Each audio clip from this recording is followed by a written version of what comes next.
2।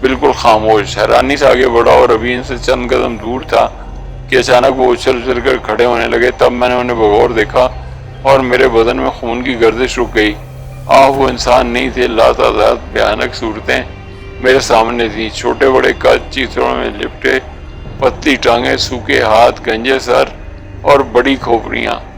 دہشت کے عالم میں پلٹا اور دروازے سے اندر گھس جانا چاہا، مگر دروازہ وہاں تو کوئی دروازہ نہیں تھا. پنڈت جی کا گھر ہی غائب ہو گیا تھا. پیچھے وسیع میدان نظر آ رہا تھا. میں آنکھیں پھاڑ کر رہ گیا. پنڈت جی کا مکان کہاں رہ گیا؟ پھر گڑبڑ ہو گئی. پھر کسی نئی مصیبت نے میری طرف رخ کیا. اب کیا کروں؟ پوری بستی غائب ہو گئی کیا؟ مگر سامنے کے رخ پر بہت دور مکان نظر آ رہے تھے. وہ میرے لیے اس کے سوا کوئی چارہ نہیں تھا کہ اب ان کے درمیان سے گزر کر آگے بڑھوں.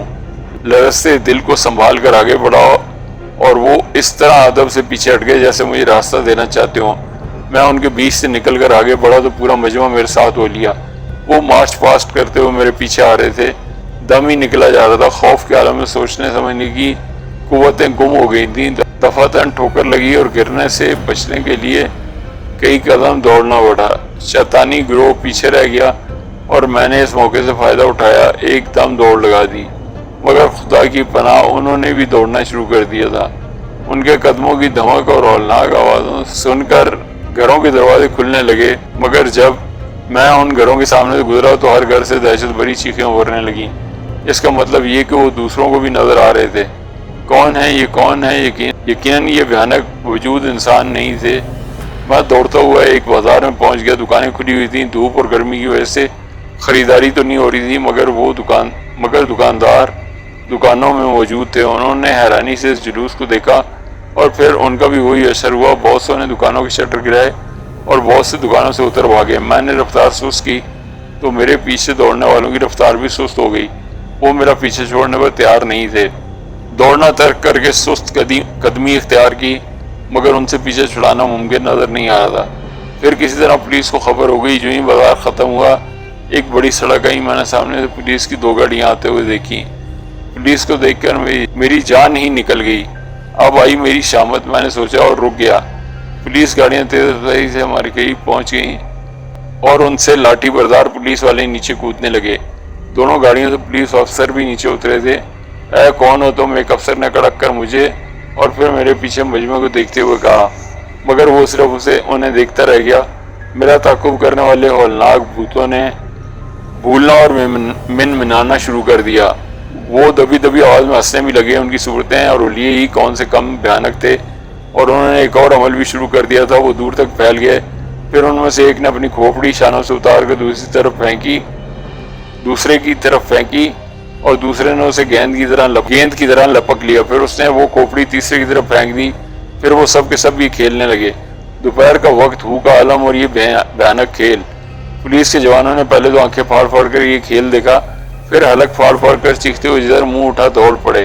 افسر جہاں تک ممکن ہو سکا دلیری کا مظاہرہ کرتے رہے. پھر ان میں سے ایک چیختا ہوا ایک پولیس گاڑی کے نیچے گھس گیا اور دوسرا جان توڑ کر مخالف سمت بھاگا. میں نے ہی موقع سے فائدہ اٹھانے کی کوشش کی اور اسی پولیس افسر کی طرف دوڑ پڑا. میں نے اس کے ساتھ نکل جانا چاہا تھا، پھر افسر کچھ اور ہی سمجھا. اس نے مجھے اپنا پیچھا کرتے دیکھ کر بری طرح چیخنا شروع کر دیا. ہرے ہرے مر گیا رے، ہرے مم ہرے بچاؤ، ہرے بچاؤ بچاؤ رام دیال، ہرے رامو رے، ہوئے ہوئے ہوئے. وہ ٹوکر کھا کر گر پڑا اور میں چونکہ اس کی سیٹ میں دوڑتا رہا تھا اس لیے اس سے الجھ کر میں اس کے اوپر ہی گرا تھا. افسر کٹنے والے بکرے کی طرح چیخا اور ساکت ہو گیا، مگر میں چوٹوں کو بھول کر پھر اٹھا تھا. وہ اپنے سر دوسروں سے مانگ کر اپنے شانوں پر رکھ رہے تھے جیسے ٹوپیاں پہن رہے ہوں، اور پھر وہ مستعدی سے دوبارہ میرے پیچھے لگ گئے. میں پولیس افسر کو بھول کر پھر دوڑ پڑا. آبادی ختم ہو گئی اور کچھ دور جا کر سڑک بھی ختم ہو گئی. آگے کچا راستہ آ گیا تھا اور اس سے آگے کھیتوں کا سلسلہ شروع ہو گیا تھا. نہ جانے کس طرح میں خود کو سنبھالے ہوئے تھا، ورنہ اس عالم میں حرکت قلب بھی بند ہو سکتی تھی. نکلا تھا پنڈت جی اور پنڈت تائن جی کو ڈھونڈنے، اور یہ آفت گلے پڑ گئی تھی. میں نے ایک لمحے کے لیے رک کر کھیتوں میں نظر دوڑائی. کھیتوں کے بیچوں بیچ مجھے ایک پگڈنڈی نظر آئی تو میں اس پگڈنڈی پر ہو گیا، لیکن صاحب میرے جانثار بدستور میرا تعاقب کر رہے تھے. وہ کھیت روند رہے تھے. انہوں نے اپنی گردنیں شانوں سے اتار کر مضبوطی سے اپنے بازو میں پکڑ لی تھیں تاکہ وہ کہیں گر نہ جائیں، اور وہ میرا پیچھا کر رہے تھے. کھیتوں کا سلسلہ تا حد نگاہ چلا گیا تھا. چیخیں کھیتوں میں بھی سنائی دیں۔ یہ ان غریب کسانوں کی چیخیں تھیں جو کھیتوں میں کام کر رہے تھے۔ عورتیں بھی چیخی تھیں، مرد بھی چیخ رہے تھے، مگر میرا پیچھا کسی طرح نہیں چھوٹ رہا تھا۔ بہت فاصلہ طے ہو گیا اور اب میرے دوڑنے کی قوت بھی جواب دے گئی تھی۔ کہاں تک دوڑتا، سانس بری طرح پھول گیا تھا، چہرہ سرخ ہو گیا تھا۔ بمشکل تمام میں نے خود کو زمین پر گرنے سے بچایا اور ایک جگہ بیٹھ کر بری طرح ہانپنے لگا۔ وہ سب پھر میرے گرد جمع ہو گئے اور عجیب و غریب انداز میں اچھلنے لگے۔ پھر شاید کچھ اور ہوا۔ تھوڑی دیر کے بعد بیلوں کی گھنٹیوں کی آوازیں سنائی دیں اور میں نے ایک بہت ہی خوبصورت رتھ دیکھا۔ یہ رتھ آہستہ آہستہ قریب آ رہا تھا۔ ساز و سامان سے سجا ہوا رتھ تھا اور بڑی خوبصورتی سے اسے بنایا گیا تھا۔ رتھ قریب آ گیا اور رتھ سے ایک رتھوان نیچے اترا۔ یہ اچھی خاصی شکل و صورت کا مالک تھا۔ پیلے رنگ کی دھوتی اور کرتا پہنا ہوا تھا۔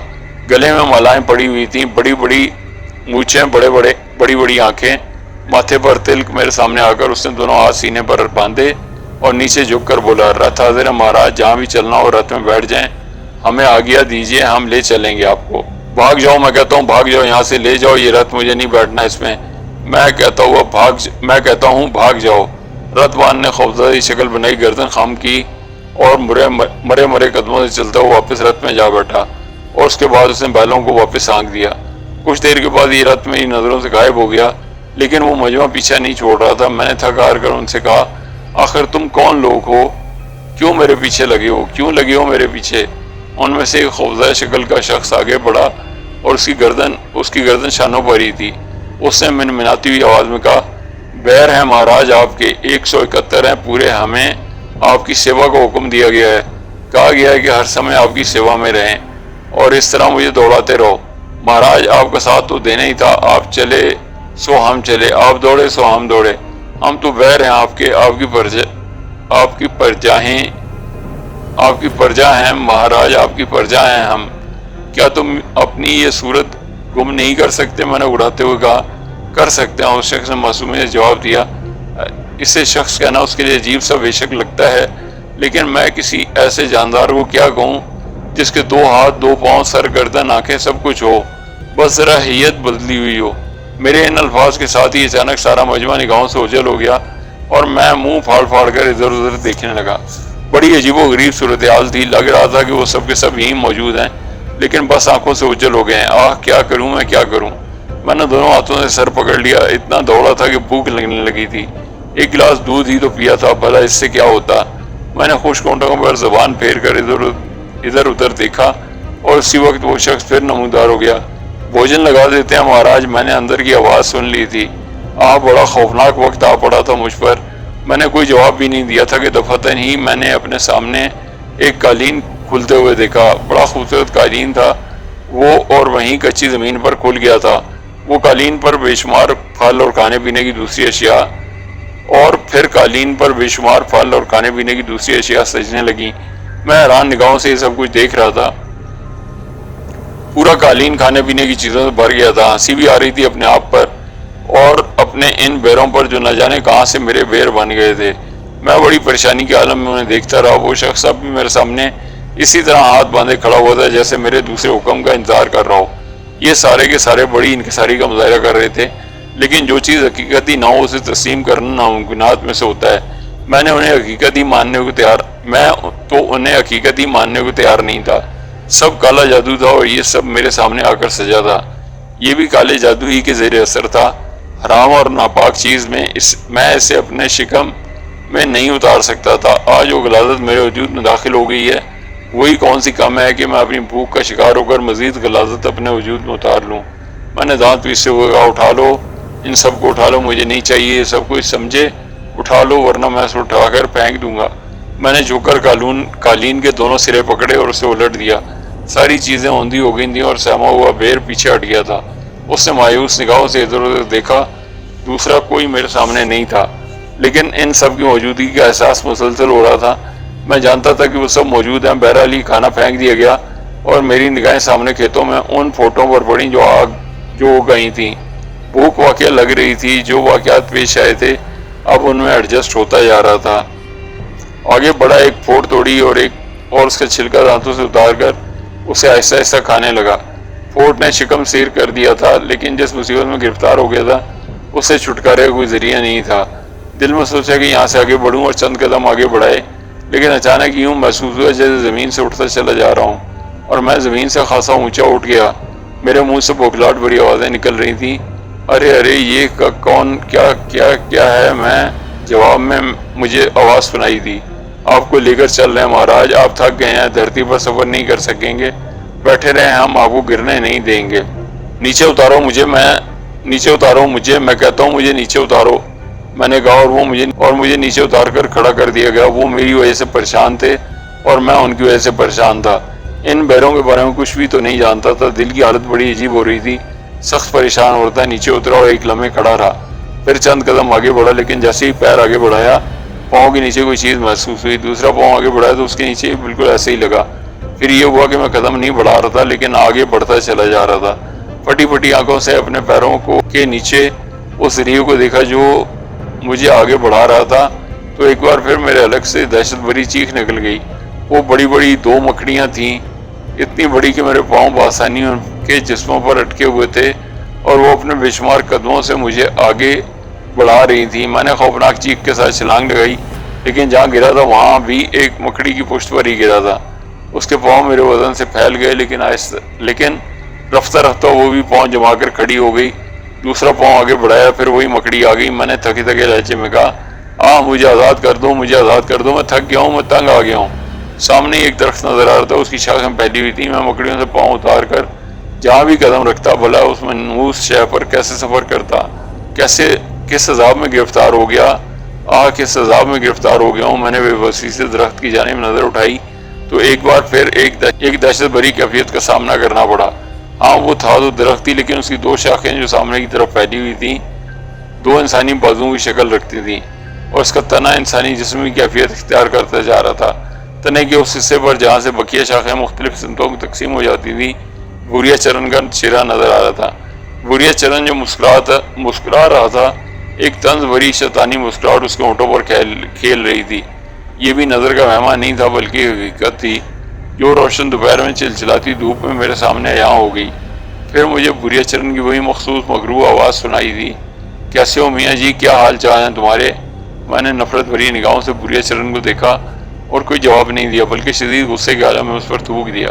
بھوریا چرن ہنسنے لگا، پھر بولا، اب تو تمہارا یہ تھوک بھی بڑا قیمتی ہو گیا ہے، کبھی کسی پر تھوک کر دیکھ لینا مہاراج، مگر بڑے بے ایمان ہو تم، بہت ہی ناشکرے۔ اگر یہ سب کچھ کسی اور کو مل جاتا تو چرن دھو دھو کر پیتا بھوریا چرن کے۔ ہمارے کسی دھرم والے کو شکتی مل جاتی تو مہاراج نہ جانے وہ کیا کیا کر ڈالتا، گرو مان لیتا ہمیں اپنا، مگر تم ہو ہی برے خون والے، گرو پر تھوک رہے ہو۔ ارے 7 پورن ماشیاں بنائی ہیں ہم نے تمہارے لیے، 7 پورنیوں کو 17 انسانوں کا خون دے کر جگایا ہے، اور ساری کی ساری اب تمہاری سیوک بن گئی ہیں، بلکہ 171 بیر ان کے قبضے میں ہوتے ہیں، اور یہ سارے کے سارے تمہارے اوپر بلیدان ہونے کو تیار ہیں۔ دیکھ لیا تم نے کس کی مجال ہے کہ تمہاری طرف انگلی اٹھا جائے، لڑ مریں گے یہ سسرے تمہارے لیے۔